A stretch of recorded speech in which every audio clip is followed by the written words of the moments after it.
Welcome to a fascinating journey through time. When you hear the word census, your brain probably immediately jumps to dry statistics, bureaucratic paperwork, or maybe just the chore of filling out a form every few years. But in this explainer, we're going to see how the history of the French census is actually this captivating reflection of state power, society, and technology. It's a literal evolution from kings trying to tally up their wealth to a modern democracy trying to, understand itself. Okay, let's look at our roadmap for today. We're going to trace this journey from early tax counts, through the counting revolution, the entrance of INSE, the modern polling revolution, and finally, how the census reflects our society today. So let's dive right into this. Part 1. From Taxes to Citizens. Counting for Power and War. So, for a really long time, the state's main goal for counting people had absolutely nothing to do with providing public services or understanding demographics. No way. It was purely about military drafting and taxation. And this idea dates all the way back to the Gauls and even Charlemagne in the year 786. Now just look at this striking Bruegel painting we have here. It brilliantly visually anchors the massive time span we're covering. Notice the chaos, the crowds, the harshness of it all. Back in the Middle Ages, like during King Philip IV's count in 1328 to pay for his wars in Flanders, they didn't even count individuals. Nope, they counted what were called faux fiscales, or fiscal households. The entire point was just figuring out how much tax revenue they could squeeze out. You weren't an individual citizen with needs. You were literally just a taxable unit to fund the state's power. Part 2. The Counting Revolution. The Shift to Governing. Now, what's really interesting about this next phase is that as we move into the 17th century, the state realized something crucial. To govern a society effectively and to manage resources properly, you needed to know exactly who is in it. It was finally time to start counting individual people. Check out the structured columns in these visionary tables from 1686, created by Vauban. The guy was truly ahead of his time. He developed an early methodology for a fair tax system, and he realized this required incredibly detailed, individual data. Look at the structured columns there. He was breaking the population down not just by households, but by men, women, young boys, young girls, and servants. This was a massive, game-changing leap towards scientific demographics and structured governance. Let's actually give the past a literal voice here. In his foundational work, Vauban wrote, "There is nothing to do but continue this table in the same order until the end of each parish, and at the bottom of the columns put the total of what will be found there."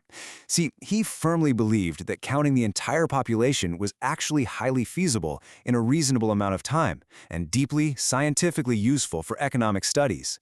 He essentially laid the blueprint for the modern census. Then, the French Revolution kicked things into high gear, birthing the modern exhaustive census. And why?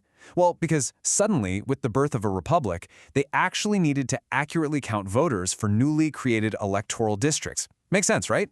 In 1801, Lucien Bonaparte organized the very first truly modern French census. By 1832, they were using double-copy registries to keep better permanent archives, and then a huge milestone hit in 1872. Individual bulletins. Because literacy was rising across the country, citizens could actually fill out the forms themselves instead of relying on a government agent to write every single thing down for them. Part 3. INSEE enters the scene. Post-World War II modernization and data. So, moving into the post-WWI era, the census shifted from being this decentralized local mayoral duty into a highly organized scientific endeavor. In 1946, a newly formed National Statistics Service, which would very soon become INSE, took over. Now, their immediate and frankly somber task was to accurately assess the devastating human losses of the war. But by 1954, INSE had established the modern model we recognize today. A major change was counting the resident population rather than just whoever happened to be present that specific day. This cleverly prevented local mayors from artificially inflating their numbers with temporary visitors just to get bigger state budgets. They also started asking deep questions about housing comfort, like whether homes had running water, to help guide the massive urban reconstruction policies happening at the time. And you just have to love the charming complexity of the early computer age. Notice this wild, super complex decision tree. It's an actual flowchart from 1962. NC used this exact process to code migrant categories directly onto magnetic tape. After a maximum of 6 logical checks and comparisons, these massive, room-sized early computers would determine an individual's specific demographic code. We were officially moving out of the era of paper ledgers and diving headfirst into the era of big data processing. Part 4, the polling revolution, the modern rolling census. But even computers couldn't solve everything forever. Fast forward to 2002, and the traditional census faced a massive crisis of exorbitant costs and outdated data. So the crucial point here is the dramatic contrast. The old exhaustive method of counting every single person at once cost a staggering 150 million euros, and it only happened every 6 to 9 years, causing this massive logistical strain and leaving cities completely guessing about their true populations in the off years. So what was the solution? A new rolling census. Costing just 30 million euros annually, it relies on advanced statistical sampling to provide fresh, actionable data every single year.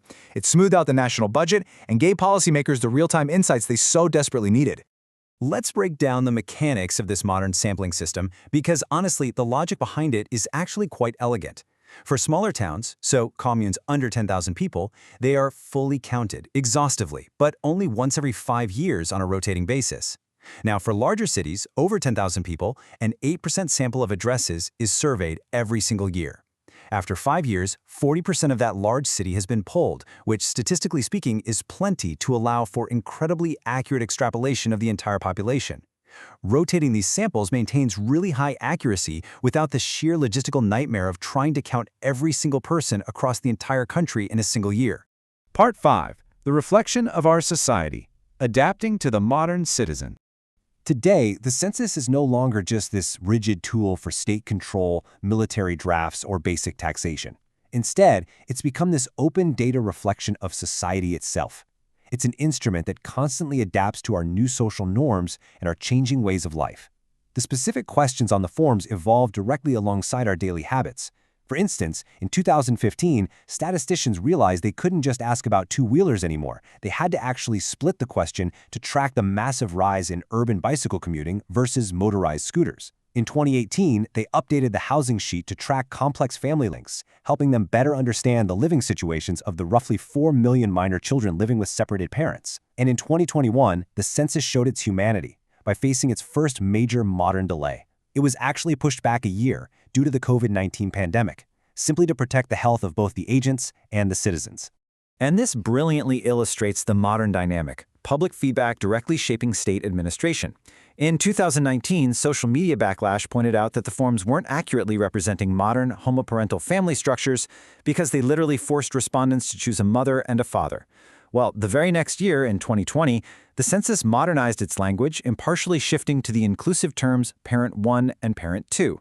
It is a perfect example of how the survey adapts neutrally to the reality of the society it's measuring, rather than trying to force society to fit its outdated boxes.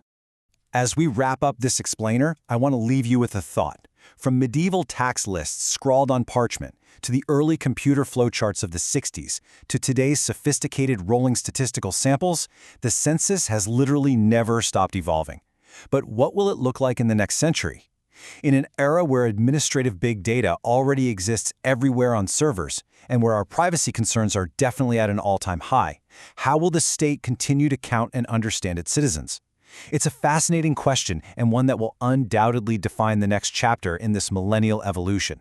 Thanks for joining me in breaking down these fascinating insights today. And hey, keep questioning the data around you.